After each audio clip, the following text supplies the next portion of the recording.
Bonjour et bienvenue donc à cette séance dans le cycle Actualité du patrimoine où nous allons parler de la formation des professionnels du patrimoine au Liban et au Proche-Orient. Et nous sommes très heureux pour ça d'accueillir deux intervenants, Charles Personnaz, qui est directeur de l'Institut national du patrimoine, et Pauline Chassin, qui est responsable des relations internationales dans ce même Institut national du patrimoine. Donc je vous laisse la parole. Nous allons avoir une intervention d'à peu près une demi-heure avec ensuite une série de questions du public. Merci, merci beaucoup. Nous sommes très heureux d'être ici en direct du Festival d'Histoire de l'Art dans cette belle salle des colonnes de Fontainebleau pour parler d'un sujet qui n'est ni lié au Japon, ni lié au thème du plaisir, puisque ce sont les deux thèmes retenus par le Festival de l'Histoire de l'Art, mais nous allons parler du Liban et de la coopération qui a pu être entreprise, qui a pu se développer depuis plusieurs années entre les institutions du patrimoine libanaises, d'une part, et l'Institut national du patrimoine en France, sur lequel je vais revenir. Donc je suis Charles Personnaz, je suis directeur de l'Institut national du patrimoine et je parlerai alternativement avec Pauline Chassin, donc notre responsable des relations internationales, qui est à proprement parler la cheville ouvrière de toutes ces coopérations. Et nous allons à la fois présenter l'Institut national du patrimoine, nous allons également revenir un petit peu sur le contexte dans lequel on se situe, revenir sur les principales actions qui ont pu être engagées et pour terminer, revenir sur le cas spécifique de la situation d'urgence telle que nous avons pu la connaître au moment de l'explosion de Beyrouth du 4 août dernier et comment une coopération justement s'articule avec cette situation d'urgence. L'Institut national du patrimoine, on le connaît d'abord en France pour la formation des conservateurs du patrimoine dans toutes les spécialités. Les musées d'abord, mais aussi les archives, l'archéologie, les monuments historiques, le patrimoine scientifique, technique et naturel. Mais l'Institut national du patrimoine a bien d'autres missions. La deuxième de ces missions, c'est de former des restaurateurs du patrimoine, de les former dans différentes spécialités, en peinture, en sculpture, en art graphique, en mobilier, en photographie, en restauration également de sculpture et des arts du feu, toutes choses sur lesquelles on va revenir. Nous avons aussi une longue tradition de formation continue avec des dizaines de sessions de formation continue qui accueillent plus d'1 millier de stagiaires chaque année. Une ouverture vers la recherche avec un doctorat par le projet qui s'est développé, mais aussi une mission de coopération internationale qui a toujours été inscrite dans l'ADN, je dirais, de notre institut depuis le début, avec des envois de stagiaires, avec l'accueil de stagiaires étrangers, mais qui s'est beaucoup développée ces derniers temps et qui dorénavant est inscrite dans nos statuts depuis 2018, je crois, et qui nous permet d'aller plus loin que ce que nous faisions auparavant. Cette coopération internationale, elle est d'autant plus importante qu'il y a une demande très forte venue du monde entier en matière d'expertise et que l'on retrouve à peu près partout. J'en parlais récemment avec le ministre des Affaires étrangères français qui constatait lui-même que lors de ces entretiens, lors de ces rencontres, eh bien, cette demande de coopération patrimoine qu'il n'avait pas connue à ce degré-là existait dorénavant partout, sans doute en lien avec les questions d'identité, avec les questions de mondialisation, avec toutes ces questions-là qui font émerger ce besoin de mieux s'inscrire, de mieux connaître les racines de son passé, de mieux le conserver aussi, avec aussi, on le sait bien, un rééquilibrage des relations qui font que chacun veut pouvoir témoigner, attester à la face du monde de l'ancienneté de son patrimoine, de la profondeur de son existence.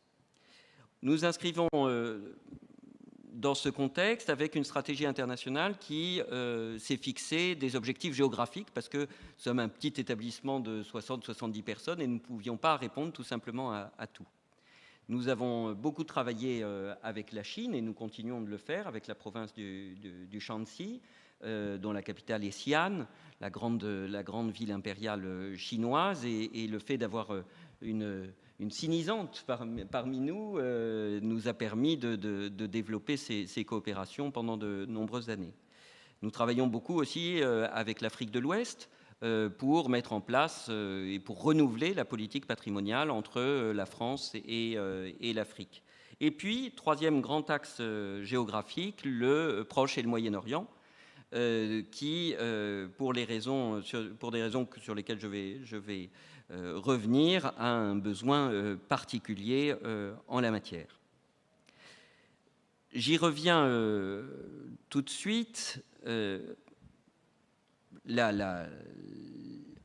Moyen-Orient traverse une véritable crise multiforme, etc., mais qui concerne évidemment la question patrimoniale.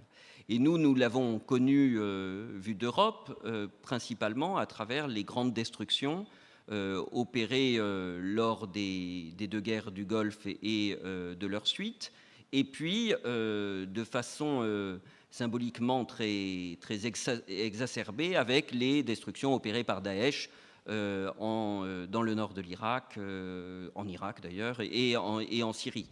Évidemment, l'impact sur l'opinion publique internationale de la destruction du temple de Baal-Shemin à Palmyre a été très important. Ces destructions que l'on associe avec la guerre ne sont qu'une petite part de la crise du patrimoine au Moyen-Orient. On le sait bien, l'expansion démographique, la pression urbanistique sont peut-être le danger le plus grave qui pèse sur le patrimoine de la région. Quand vous vous promenez dans la vallée du Nil aujourd'hui, elle n'a plus rien à voir avec ce qu'elle était il y a encore 20 ans. Et une ville s'édifie le long des deux rives du fleuve égyptien. C'est pareil au Proche-Orient et c'est certainement une menace aussi grave que la guerre. Il y a une autre menace à laquelle les pays de la région sont confrontés, c'est la question du recul des États et du recul des administrations, qui peut être lié à la guerre, pas toujours, mais qui peut être lié à la guerre. Et donc cette incapacité à protéger les sites, à entretenir les lieux, à payer le personnel nécessaire pour que les sites soient préservés, à la fois de l'usure du temps, bien sûr, mais aussi des trafics. Et l'on sait bien que, plus que la guerre en Syrie, c'est le recul de l'État qui a permis de nourrir des fouilles sauvages, une destruction des sites que l'on voit notamment quand on regarde un certain nombre de photos où on le voit, je prends le site de Marie par exemple, avec des trous de pelleteuse, ou d'Apamé avec des trous de pelleteuse tous les mètres et demi pour extirper ce qui peut l'être, à la fois pour les personnes du coin qui trouvent comme ça un complément de revenus, et puis qui alimentent des trafics plus larges qui, eux, nourrissent les revenus soit du crime organisé, soit même du terrorisme. Cette situation de crise correspond avec une prise de conscience. On a connu ça en France au moment de la Révolution française, aux destructions, au vandalisme révolutionnaire a correspondu l'émergence d'une prise de conscience patrimoniale, la création de grandes institutions de protection et un lent mouvement qui va aller en un siècle vers des lois de protection du patrimoine. C'est un petit peu ce que l'on observe au Moyen-Orient, il me semble. Et à cette prise de conscience régionale s'est ajoutée une prise de conscience internationale pour les raisons que je vous disais, c'est-à-dire parce que s'est développée une forte émotion à la vue des destructions et notamment opérées par Daesh. Il y a eu un certain nombre de travaux qui ont été faits. Jean-Luc Martinez, le président du Louvre, en 2015, a rendu un rapport complet avec 50 propositions pour essayer de renforcer la protection du patrimoine dans les zones de conflit. j'ai moi-même rendu un rapport au président de la République à la fin de l'année 2018 sur le renforcement de l'action de la France pour la protection du patrimoine au Moyen-Orient. Et pour ce qui est du rapport Martinez de 2015, il a donné naissance à de nouveaux instruments tout à fait utiles, il me semble, comme c'est le cas avec l'Alliance pour la protection du patrimoine dans les zones de conflit, ALIF, qui est un instrument très souple, très opérationnel, pour l'avoir testé, je peux le dire, où les dossiers sont simples à remplir, où l'on touche l'argent rapidement et où l'on agit de ce fait assez rapidement. Donc, prise de conscience, nouveaux instruments et avec, à notre sens, peut-être un oubli, c'est la question spécifique de la formation des professionnels du patrimoine. Et ça, c'est un point sur lequel moi j'avais insisté dans mon rapport, et notamment pas tant sur la question des conservateurs, parce que certes, on peut améliorer la formation universitaire, la rendre plus professionnelle, parce qu'elle est souvent très académique dans le monde arabe, mais enfin, les universités existent, elles produisent de grands savants, et donc tout cela fonctionne avec les difficultés propres au système académique, mais bonhomme allant, voilà, il y a des personnes tout à fait compétentes qui sont présentes. En revanche, dans tout le Moyen-Orient, il y a une question qui se pose, c'est qu'il n'y a pas de restaurateurs.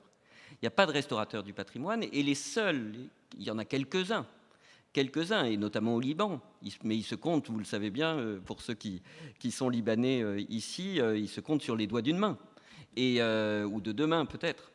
Et donc, souvent, ce sont les restaurateurs venus avec les missions archéologiques étrangères ou des restaurateurs étrangers qui travaillent. Et donc, il y a un vrai besoin de formation de restaurateurs du patrimoine. Et c'est ce sur quoi nous avons essayé de travailler. Alors, pourquoi l'Institut national du patrimoine et pourquoi le Liban ? Eh bien, d'abord parce que l'Institut national du patrimoine, je vous le disais, forme conservateurs, restaurateurs, etc. Parce qu'elle avait l'habitude de travailler avec le Liban. On a eu des élèves libanais, on a eu même une majeure de promo en 2014 libanaise, on a eu aussi, grâce à notre accord avec le MUSEM, l'occasion d'accueillir très, très souvent des stagiaires libanais à Marseille. Et puis, pourquoi le Liban ?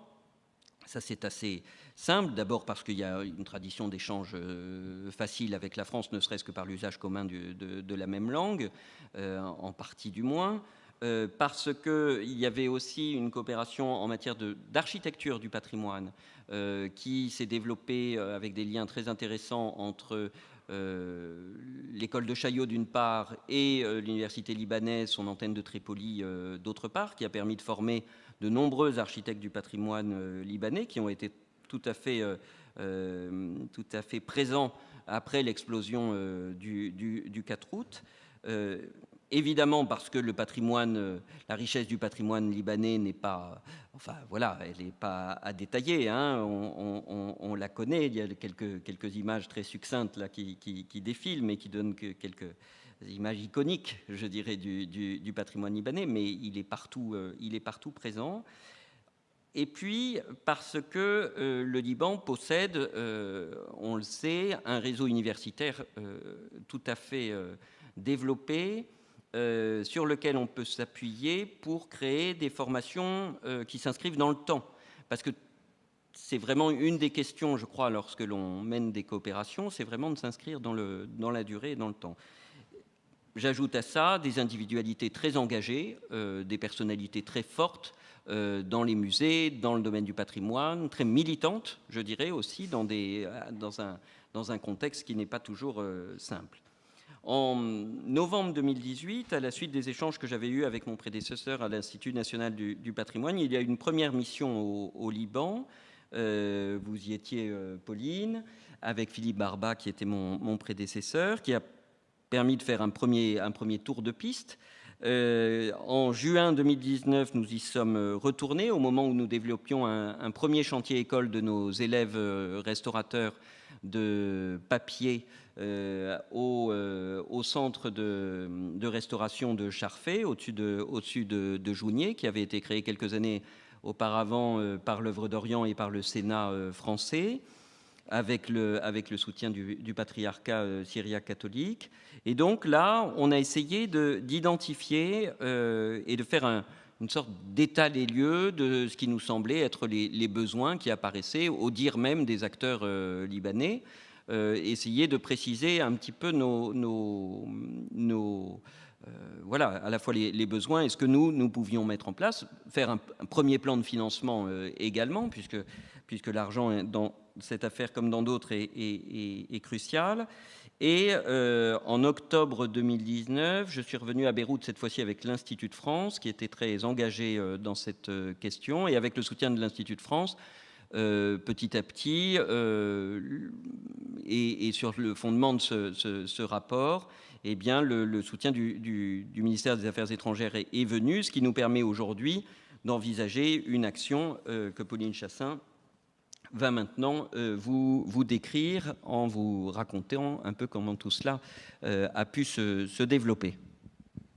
Alors, sur la base que vous avez décrite, donc, on a mis un plan d'action qui s'est préparé progressivement à partir de 2018 et qui est basé vraiment sur les besoins concrets qu'on a observés et échangés avec des professionnels sur place.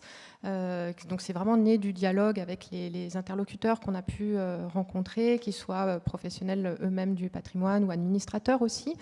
Donc en France et au Liban, et en identifiant notamment le besoin de nouveaux profils en fait, de professionnels et donc de formation qui complètent celles déjà existantes et qui s'adaptent vraiment aux besoins libanais. Et donc, on est aussi parti des atouts qu'on pouvait avoir, nous, en tant qu'INP, qui est un établissement un peu exceptionnel dans le panorama français, notamment par son réseau, que ce soit d'institutions, puisqu'on fait partie du ministère de la Culture, que ce soit le réseau des professionnels, des anciens élèves, le fait d'avoir une pédagogie très particulière, professionnalisante, sur laquelle je reviendrai un petit peu après avec des illustrations. Tout ça étant des points qui ont intéressé beaucoup nos interlocuteurs libanais, qui pour certains étaient d'ailleurs venus. Et donc, on a parlé beaucoup de cette approche-là. On a aussi vu que c'était important d'avoir une approche locale qui puisse bénéficier à plusieurs partenaires, que ça puisse rayonner aussi à l'échelle de tout le pays et que ça puisse avoir aussi une portée régionale finalement, puisque voilà, le Liban a toute la capacité d'être un pôle dans ce domaine. Et je vous parlais tout à l'heure de cette pédagogie professionnalisante que l'on a à l'INP. C'est vrai qu'un des atouts qui retient beaucoup l'attention de nos collègues libanais, c'est cette capacité à apprendre sur le terrain, d'apprendre avec des professionnels, d'apprendre en conditions quasi professionnelles, donc sur des sites historiques, dans des collections de musées, en réserve, parfois dans des ministères, parfois sur des bâtiments qui sont classés patrimoine mondial de l'UNESCO. C'est d'ailleurs une pédagogie celle des chantiers écoles d'apprentissage de la restauration sur le terrain, qui a reçu un prix européen, une reconnaissance européenne en 2018. Donc aussi avec le côté enseignement du travail d'équipe, parfois avec plusieurs disciplines. Et tout cela, en fait, repose sur une expérience qu'on a à l'INP de 30 ans et qui est basée notamment sur la confiance que ces institutions de notre réseau ont à la fois dans l'établissement, la formation elle-même, le cadre qu'on propose, et puis dans les élèves, évidemment, puisque c'est eux qui interviennent sous le regard de leurs professeurs et avec une gradation progressive de leur apprentissage. Et donc tout cela est possible d'une certaine manière parce qu'on essaye de sélectionner dès le départ des profils assez complets. Donc ça, c'est souvent une difficulté dans un autre terrain d'aller aussi en amont que cela. sens-là, d'aller chercher vraiment des profils de futurs professionnels qui sont assez riches, qui soient à la fois dans la pratique, qui ont aussi une capacité à prendre les choses sous l'angle scientifique, donc avoir des recherches scientifiques, qui connaissent aussi les techniques anciennes, qui savent documenter en fait leurs actions, donc avoir un travail préalable de recherche des méthodes et des techniques, parfois également de les pratiquer elles-mêmes. C'est ce qu'on voit un peu sur cette photo derrière moi. C'est un exemple d'atelier où on voit en arrière-plan des tas de petites maquettes qui reproduisent des procédés anciens. Donc vous voyez, ce sont vraiment les futurs restaurateurs que l'on forme ont vraiment besoin d'avoir beaucoup de cordes à leur arc. Et les personnes dont on part au début de la formation, on doit pouvoir les emmener dans toutes ces directions-là. Donc la manière à la fois de les intéresser et puis de les choisir et de les emmener jusqu'à ce métier est très importante. Donc ça a été un sujet de discussion avec nos collègues libanais. On peut ajouter aussi un autre intérêt qu'on a beaucoup dans notre formation, qui est lié à l'approche linguistique aussi, être sûr de bien se comprendre, être sûr d'avoir les termes techniques dans les différentes langues. Donc c'est un travail qu'on aime faire et qu'on voudrait développer justement avec nos amis libanais et peut-être à une échelle là aussi régionale, de travailler sur les lexiques en fait professionnels qui permettent à la fois d'étudier et après de travailler ensemble dans différentes langues. Donc pourquoi pas on a travaillé en français, en chinois, en plusieurs langues avec une initiative qui est sur notre site et pourquoi pas en arabe, c'est notre prochain projet. On se base évidemment au Liban aussi beaucoup sur un réseau francophone solide, alors qu'il soit à l'échelle des individus, comme vous le soulignez déjà un petit peu tout à l'heure, Monsieur Persona, donc, parce qu'on a des anciens élèves libanais.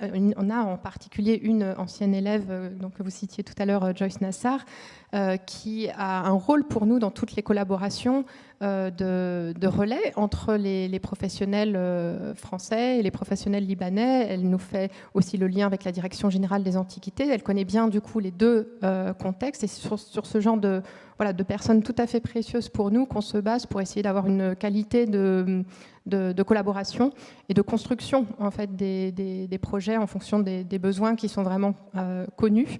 On s'est aussi beaucoup basé sur nos amis de l'Institut français du Proche-Orient qui nous ont ouvert beaucoup de portes et qui nous conseillent souvent dans nos démarches.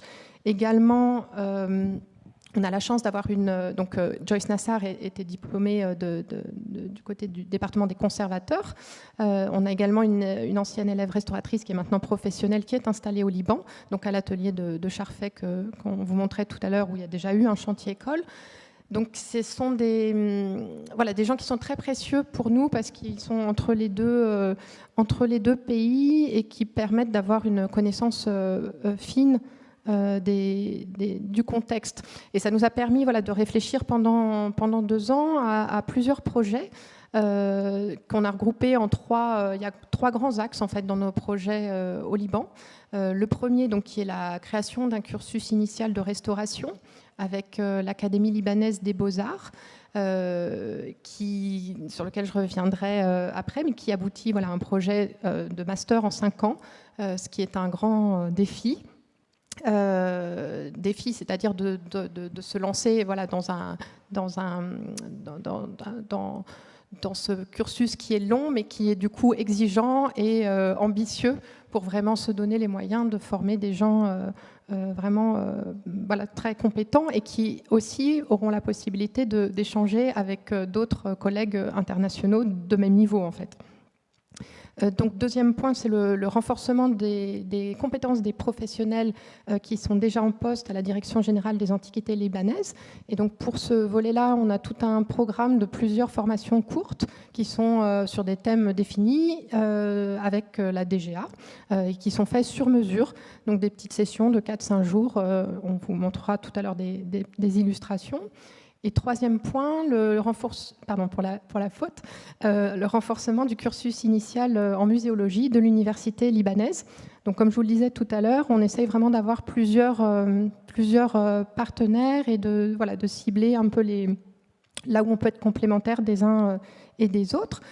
Donc pour le premier projet dont je vous parlais, celui sur le cursus initial de restauration, donc il y a eu là encore beaucoup de dialogues. On a fait venir une personne imminente, Madame Haroun Panayot, à Paris au département des restaurateurs pour qu'elle échange avec notre équipe pédagogique, l'équipe administrative, qu'elle voit les élèves, les ateliers, un petit peu voilà, comment nous on travaille sur ce cursus de restauration en 5 ans.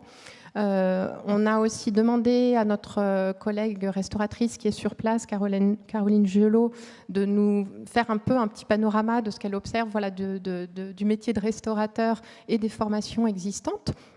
En englobant à la fois les connaissances académiques, mais aussi en pensant à tout le groupe aussi des artisans, puisque ce sont parfois, finalement, quand on regarde l'histoire des différentes formations à la restauration dans beaucoup de pays, il y a toujours plusieurs viviers possibles pour justement ces candidats au départ. Donc ça peut être parfois des profils qui sont plutôt dans la pratique, des profils d'artisans qu'on amène dont on complète en fait les compétences par des compétences d'histoire de l'art, de physique-chimie, etc. Ça peut être parfois des purs scientifiques. C'est une autre tentation qu'on peut avoir, de partir de purs scientifiques et d'essayer de les amener à la technique, mais c'est beaucoup plus dur. Ou alors aussi, là, on a choisi comme partenaire l'Académie libanaise des beaux-arts à l'université de Balamand, qui avait d'ailleurs une formation, si je me souviens bien, de restauration d'icônes il y a plusieurs décennies, et qui donc là a des profils alors beaucoup d'architectes, mais voilà, aussi de design, etc. Donc des gens qui ont, pour certains, déjà des cours de dessin ou de pratique techniques desquels on pourrait partir et qui, bien sûr, dans un cursus qui pourrait s'enrichir de plein d'autres profils. Donc on essaye en ce moment même de créer voilà, une maquette pour ce projet de licence et master. Ça nous prend forcément pas mal de temps parce que tout doit être discuté, ne serait-ce que la durée du cursus. De partir sur un cursus long de 5 ans, comme je vous le disais, c'est assez ambitieux. C'est un peu... voilà, je crois que monsieur Rustom, avec qui on échange beaucoup, essaye voilà, de créer le meilleur en fait, dans cette formation. Donc on s'en donne les moyens. Et l'appellation aussi du titre et comment on compose les spécialités, dans quel domaine de restauration on veut former. Donc là, tout ça, ça nous a pris du temps. Donc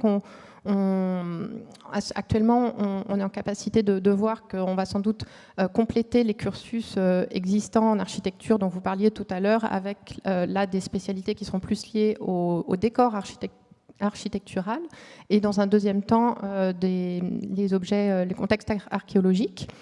Voilà, et donc en juin 2021, on va avoir pas mal d'élèves en stage ou de chantier école, d'activités en fait de l'INP sur place, et on va essayer de tirer parti en fait de tous ces échanges entre professionnels et étudiants sur place pour essayer de valoriser un petit peu le métier et les formations qui sont nécessaires pour arriver à ces métiers. Le lancement de cette formation est prévu en septembre prochain à l'Académie libanaise des beaux-arts. Donc la maquette est en train est terminée et a été envoyée pour validation au ministère de l'Enseignement supérieur libanais, où elle attend voilà, la validation comme il se doit. Un autre volet, donc ce sont les formations pour la Direction générale des antiquités. Donc, comme je vous le disais, il y a plusieurs formations courtes. Il y en a une qu'on a eu la chance de concrétiser dès le mois d'octobre l'année dernière, qui portait sur le récollement, du récollement en fait, au chantier des collections, avec l'idée d'enchaîner sur une autre formation qui traite elle-même du chantier des collections. Donc, répondant en fait, à des besoins là plutôt de musées ou des questions de réserve aussi. Donc ça nous a permis d'envoyer des collègues du musée du Louvre. Et là, le Covid avait du bon, puisque le musée national était fermé et il a servi de salle de formation. Donc c'est quand même pas mal comme lieu pour se former. Avec une équipe très très motivée. Voilà, malgré toutes les difficultés qu'on pouvait avoir en ce moment. Et puis donc là, on est à quelques jours. La semaine prochaine, on aura une formation à distance, cette fois-ci qui va commencer sur les bases de données, toujours pour les personnels de la Direction générale libanaise, des Antiquités libanaises. Et en juillet, une formation en présentiel sur l'exposition de A à Z, avec toute une équipe qui va partir sur place. Et puis l'étape du chantier des collections qui sera accueillie à Byblos, dans les réserves de Byblos, en septembre prochain. C'est une formation qu'on aurait voulu pouvoir faire dès ce printemps, mais entre les questions d'acheminement du matériel nécessaire, les questions de promiscuité peut-être dans les réserves, etc., c'était un peu compromis, un peu trop tôt. Donc voilà, on espère que tout se passera bien pour septembre. Ça s'articule évidemment avec les travaux que les travaux archéologiques que le Louvre a entrepris à Byblos. Et donc voilà, on forme là un trio, Louvre, INP et Direction générale des Antiquités, pour avancer sur ce sujet. Le troisième volet, c'est celui avec l'université libanaise, avec deux directions.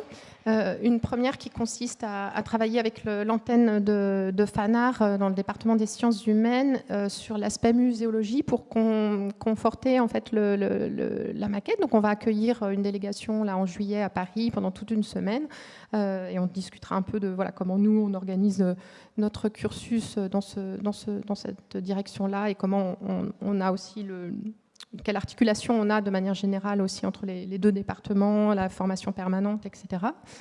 Et puis, on a aussi des projets de formation courte avec donc l'université libanaise basée à Tripoli, avec ce centre de restauration et de conservation qui fait partie de la faculté des Beaux-Arts et qui a déjà entrepris beaucoup de formations dans le domaine de la restauration d'architecture. Et là, on travaillera ensemble sur des formations courtes ciblées sur des techniques, en l'occurrence de la photogrammétrie, pour voir les applications dans le domaine de la conservation, aussi bien pour l'architecture, mais aussi pour l'archéologie, voire pour les futurs professionnels de la conservation-restauration. Sur la question de l'explosion du 4 août, je serai bref, mais pour dire que tout ce qui a précédé, tous les échanges qu'on a eus et toutes les actions qu'on a pu avoir, ont fait que, entre collègues libanais et collègues français, nous nous connaissons désormais bien. Et que lorsque l'explosion a eu lieu, au mois d'août dernier, tout le monde a beaucoup échangé pour voir ce qui pouvait être fait. Nous avons, grâce à Alif, ça c'est intéressant parce que grâce à la souplesse d'Alif, on a pu organiser, nous, pour ce qui nous concerne, 3 petites missions. Une mission d'architecte du patrimoine avec l'école de Chaillot qu'on a portée, une mission de restauration des œuvres d'art graphique endommagées du musée sur Soc, et première mission de restauration des verreries qui avaient été brisées, des verreries antiques qui avaient été brisées au musée de l'Université américaine de Beyrouth. Nous poursuivons ce travail, puisque là nous avons renvoyé une restauratrice et une stagiaire pour cette fois-ci non plus séparer chacun des tessons, mais essayer de restaurer et de reconstruire un certain nombre de verreries, en tout cas celles qui peuvent l'être. Donc le bon côté des choses, c'est qu'on a maintenant avec Alif un instrument vraiment souple qui nous permet d'agir avec rapidité dans ce genre de cas. La deuxième bonne chose, c'est que quand on se connaît bien, évidemment, les choses vont plus vite parce qu'on sait sur qui s'appuyer.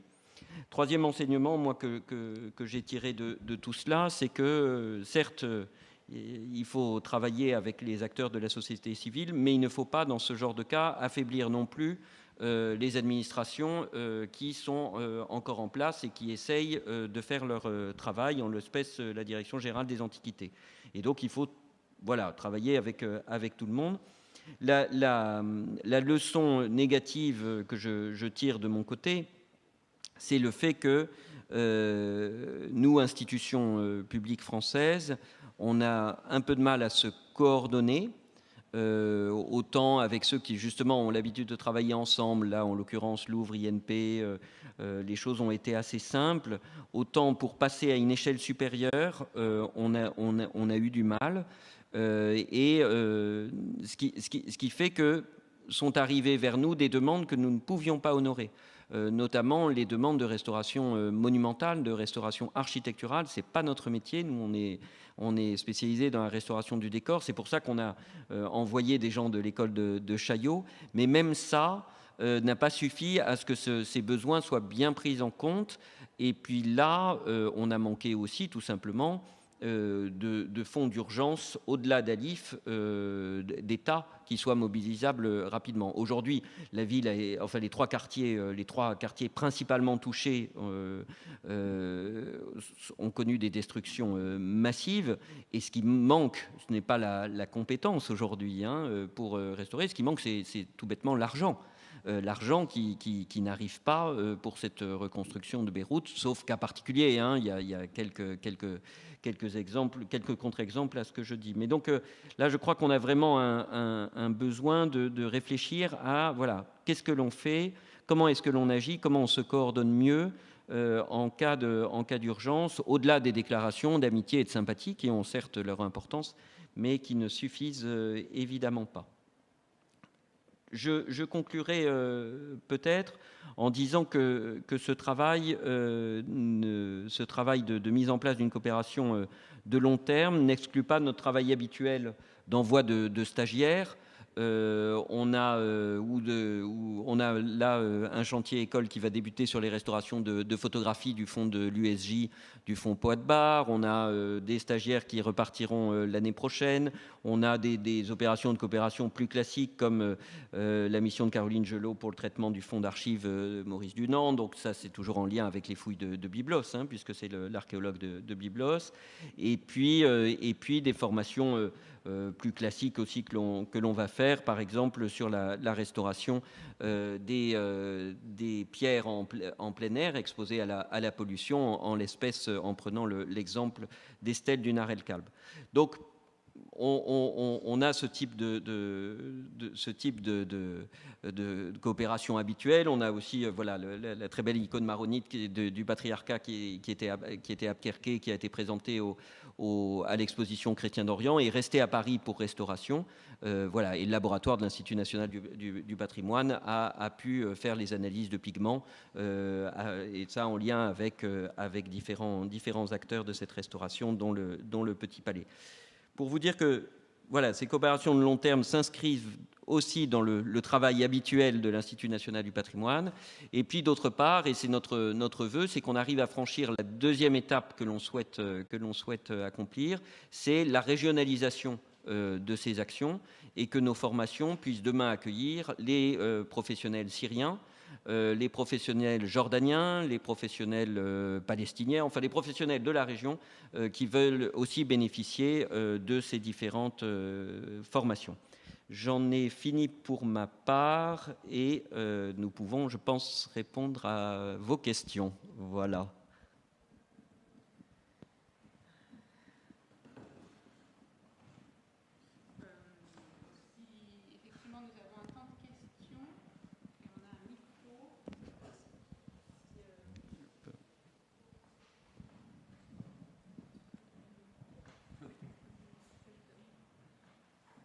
Merci beaucoup pour cette intervention extrêmement complète et passionnante.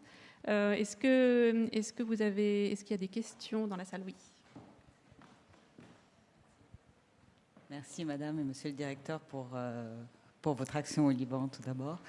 Ma question concerne vos relations avec l'État et les différentes administrations. Et en gros, ma grande interrogation, c'est est-ce que vous allez pouvoir continuer si ces administrations se désintègrent comme c'est le cas déjà? On est en train d'assister à un effritement de l'État au Liban et je m'inquiète de savoir si ces formations peuvent survivre à la situation politique. C'est une question importante que vous posez. Nous, on a répondu par une sorte d'acte de confiance. pour pas dire d'acte de foi. C'est-à-dire que on ne s'est pas dit le Liban va mal, donc on arrête de travailler. Parce que ça, c'est une tentation qui existe. C'est de dire, finalement, les institutions vont mal, ça ne répond plus, etc. On arrête de travailler. Nous, notre idée, c'est de dire, on travaille avec ce qui reste et ce qui tient encore. Pour combien de temps, on verra bien. Mais si on arrête les choses maintenant, évidemment, voilà, on risque de ne rien faire du tout. De la même manière, vous voyez, pour la reconstruction de Beyrouth, un certain nombre de gens disent « oui, il faut un schéma directeur de Beyrouth. Il faut envisager les restaurations, ceci, cela, et avoir un grand plan d'urbanisme. » C'est vrai qu'il faut un plan d'urbanisme, c'est vrai qu'il faut un schéma directeur. Mais si on n'entame pas les restaurations tout de suite, on pourra attendre longtemps la loi. Donc, il faut travailler avec, je crois, ceux qui sont là, ceux qui continuent à agir, et en se disant que tout ça n'est pas perdu parce qu'il en restera bien quelque chose. Et je crois que vraiment notre devoir, dans ce moment si particulier, si tragique de l'histoire du Liban, c'est de conforter ce qui tient encore. Et qu'est-ce qui tient encore ? Les écoles, les universités, certaines institutions, malgré tout, qui sont toujours là et qui, en dehors des questions politiques sur lesquelles il ne m'appartient pas du tout, évidemment, de me prononcer, eh bien, assument leurs responsabilités avec les moyens qu'elles ont et en utilisant les amis qui sont les leurs à l'étranger. Eh bien, c'est avec ces gens-là que nous souhaitons continuer à travailler et c'est avec ces gens-là qu'on essaye qu'on cherche à participer à la persistance, au maintien de ces institutions qui portent à la fois, à mon avis, deux points cruciaux de l'avenir du Liban. Je crois, d'une part, la préservation de son cadre, c'est-à-dire la préservation de son patrimoine, et l'éducation, évidemment, qui est l'actif prioritaire et principal de ce pays. Est-ce qu'il y a d'autres questions de la part du public ? Pas d'autres questions, mais je crois que de toute façon, notre temps est écoulé. Donc nous vous remercions encore pour Merci cette beaucoup. intervention. Merci.